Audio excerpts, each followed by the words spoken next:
Assalamualaikum warahmatullahi wabarakatuh. Kami dari kelompok 1.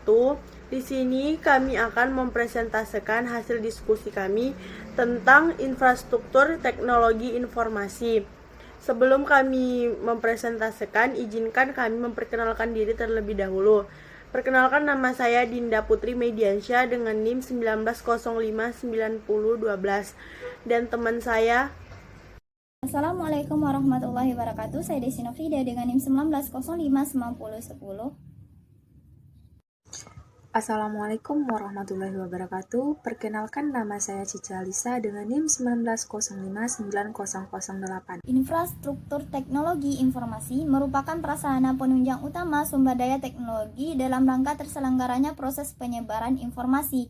Infrastruktur teknologi ini meliputi sebagai berikut. Yang pertama, perangkat keras, yang merupakan peralat fisik yang digunakan untuk mengumpulkan, memasukkan, memproses, menyimpan, dan mengeluarkan data dalam bentuk informasi, yaitu berupa server, klien, jaringan, storage. Yang kedua, perangkat lunak, yaitu merupakan kumpulan program-program yang digunakan untuk menjalankan aplikasi tertentu pada komputer, yaitu berupa sistem operasi, middleware, basis data. Dan yang ketiga itu layanan. Nah, layanan ini terdiri dari kemampuan manusia dan teknis.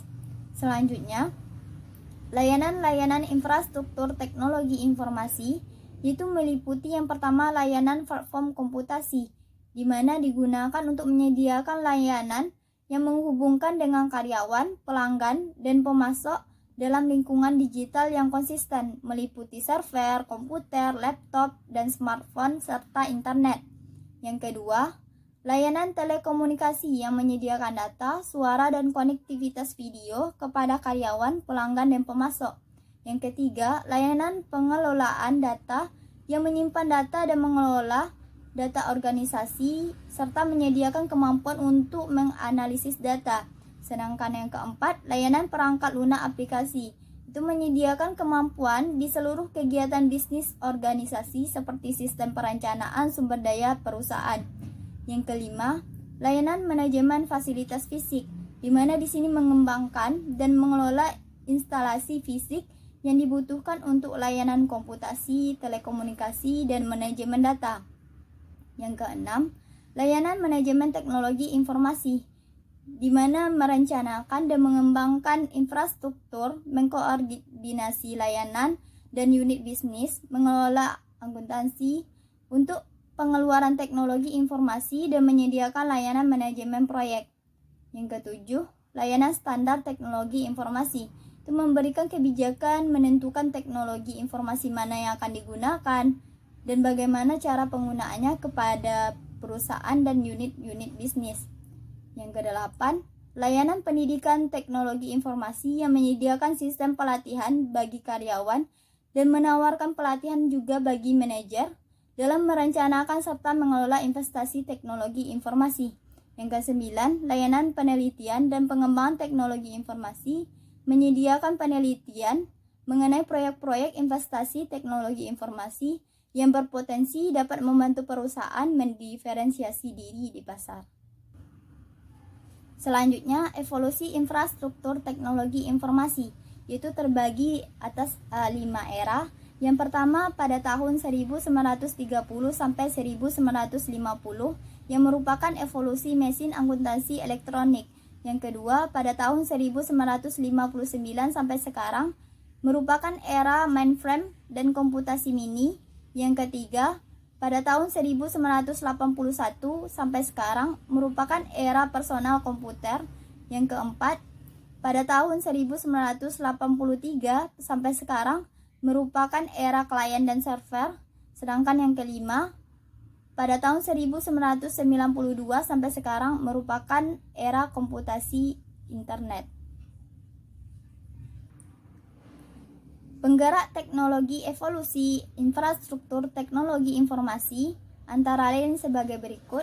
Yang pertama, hukum Moore and daya microprocessing diperkenalkan oleh Jordan and Moore, salah satu pendiri Intel, yang mengatakan bahwa kecepatan perhitungan mikroprosesor mengikuti rumusan eksponensial. Yang kedua, hukum penyimpanan digital massal di mana dunia saat ini memproduksi sebanyak 5 exabyte informasi unik per tahunnya. Yang ketiga, hukum Metcalfe and ekonomi jaringan. Hukum ini mengatakan bahwa nilai suatu jaringan telekomunikasi adalah proporsional dengan kuadrat jumlah pengguna terhubung dari sistem. Yang keempat, penurunan biaya komunikasi dari internet. Yang penggunaan terhadap fasilitas komunikasi dan komputasi semakin banyak dan semakin banyak yang mengakses internet, maka akan mengurangi dan menurunkan biaya komunikasi. Yang kelima, dampak jaringan dan standar teknologi merupakan spesifikasi yang menentukan kompatibilitas sebagai produk yang memiliki kemampuan berkomunikasi dalam suatu jaringan. Baik, hanya itu yang dapat saya sampaikan. Selanjutnya akan dilanjutkan oleh rekan saya. Komponen infrastruktur. Komponen infrastruktur yang pertama ada platform komputer hardware, yang kedua ada platform sistem operasi, yang ketiga ada aplikasi enterprise software, yang keempat ada manajemen data penyimpanan. Manajemen dan data penyimpanan adalah perangkat lunak manajemen database. Perusahaan itu bertanggung jawab untuk mengatur dan mengelola data perusahaan sehingga mereka dapat diakses dan digunakan secara efisien. Nah, yang kelima ada platform networking atau telekomunikasi, yaitu biasanya disediakan oleh telekomunikasi atau perusahaan layanan telepon yang menawarkan suara dan konektivitas, jaringan dan area luas, layanan nirkabel dan akses internet. Nah, pada dasarnya, komponen infrastruktur pada prinsipnya mencakup segala jenis fasilitas umum yang dibutuhkan dalam kehidupan sehari-hari. Nah, sekian penjelasan materi dari saya kembalikan kepada moderator. Baiklah, di sini saya akan menjelaskan tentang kontemporer trend platform. Yang pertama munculnya mobile digital platform. Yang selanjutnya grid computing. Selanjutnya virtualisasi, keempat manfaat bisnis virtualization, yang kelima komputasi awan, yang keenam computing green, yang ketujuh autonom computing, yang kedelapan kinerja tinggi dan power, yang kesembilan penghematan, dan yang kesepuluh adalah prosesor. Baiklah, di sini saya akan menjelaskan software kontemporer trend platform. Ada 4 tema utama dalam perangkat lunak kontemporer evolusi platform. Yang pertama itu adalah Linux dan sumber software open. Perangkat lunak open source software yang diproduksi oleh komunitas beberapa ratus ribu programmer di seluruh dunia. Selanjutnya itu ada yang nomor 2, software untuk web, Java atau Java dan Ajax. Java adalah sistem operasi independen, prosesor independen, objektoret, bahasa programan yang telah menjadi terkemuka interaktif lingkungan. Untuk web, Java diciptakan oleh James Gosling dan Hijau Tim di Sun Microsystems pada tahun 1992. Yang ketiga, jasa web dan jasa berorientasi arsitektur. Layanan web merujuk kepada sekumpulan komponen perangkat lunak longgar ditambah yang pertukaran informasi dengan masing-masing menggunakan standar komunikasi web universal dan bahasa. Dan yang keempat, software outsourcing dan layanan cloud, paket perangkat lunak dan enterprise software. Kami telah dijelaskan paket perangkat lunak untuk aplikasi perusahaan sebagai salah satu jenis utama dari komponen perangkat lunak dalam struktur teknologi industri kontemporer.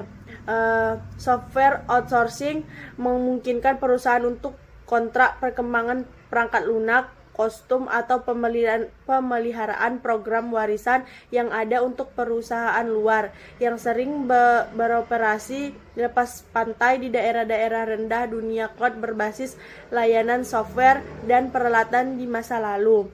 Perangkat lunak sebagai Microsoft Word atau Adobe Illustrator dapat datang dikontak dan dirancang untuk beroperasi pada mesin tunggal. Yang terakhir, saya akan menjelaskan isu manajemen. Yang pertama, menghadapi platform dan infrastruktur. Sebagai perusahaan tumbuh, mereka sering seiring cepat mengatasi infrastruktur mereka. Sebagai perusahaan menyusut, mereka bisa terjebak dengan infrastruktur yang berlebihan, dikali lebih baik. Yang kedua, manajemen dan pemerintah. Masalah lama antara manajer sistem informasi dan CEO telah pertanyaan tentang siapa yang akan mengontrol dan mengelola infrastruktur TI perusahaan. Dan yang terakhir, pembuatan investasi infrastruktur WISE. Instruktur TI adalah investasi besar yang bagi perusahaan jika terlalu banyak dihabiskan untuk infrastruktur, terletak menganggur dan merupakan hambatan pada formasi keuangan perusahaan. Kesimpulan dari materi kami adalah infrastruktur teknologi informasi dapat diartikan sebagai sebuah sumber daya teknologi bersama yang menyediakan platform untuk aplikasi sistem informasi perusahaan yang terperinci.